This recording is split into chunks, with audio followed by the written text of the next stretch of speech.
Well, a lot of people have actually already cast their votes. The Secretary of State's office says more than 360,000 absentee ballots have already been returned. Still more are expected to be handed in today, on top of the high turnout, which is expected at polling places all across the state, which is a staple of Maine politics, like at Buxton Town Hall, where our Sam Rogers is this morning. Polls opened up 30 minutes ago, and it's been packed ever since. Hey, Sam.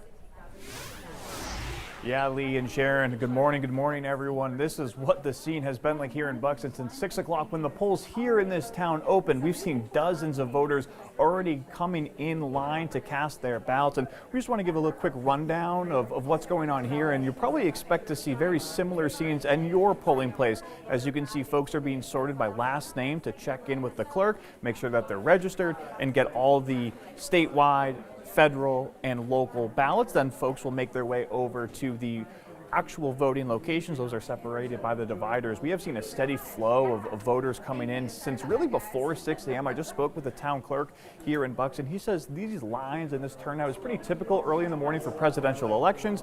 Now, once you do fill out those ballots, you can see that line starting to form as folks will put them in those electronic ballot counters. You'll get the green light that says that has been counted. You'll actually be able to see in the bottom of your screen one of those older ballot boxes made out of wood.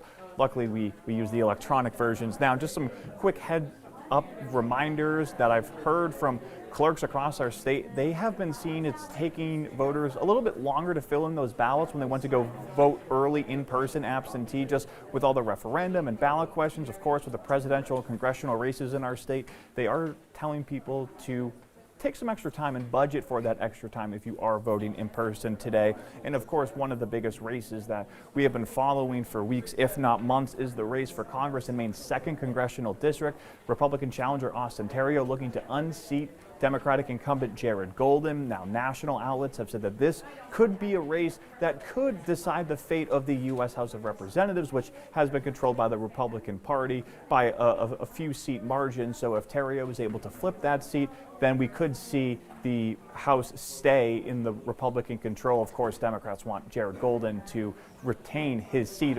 We will expect to know that information, hopefully get those other races called at some point later on tonight or early tomorrow. Once these polls close around 8 o'clock, that's when all the workers will be counting the ballots. They will be observed by members of both parties just to make sure that all those ballots are getting counted. Of course, News Center Maine has plenty of voting information reminders, candidate profiles, and other info you need to know before you head out to the polls today. You can find that information on our website and app. But Sharon and Lee, voter turnout here in the town of Buxton strong so far early on this election day morning.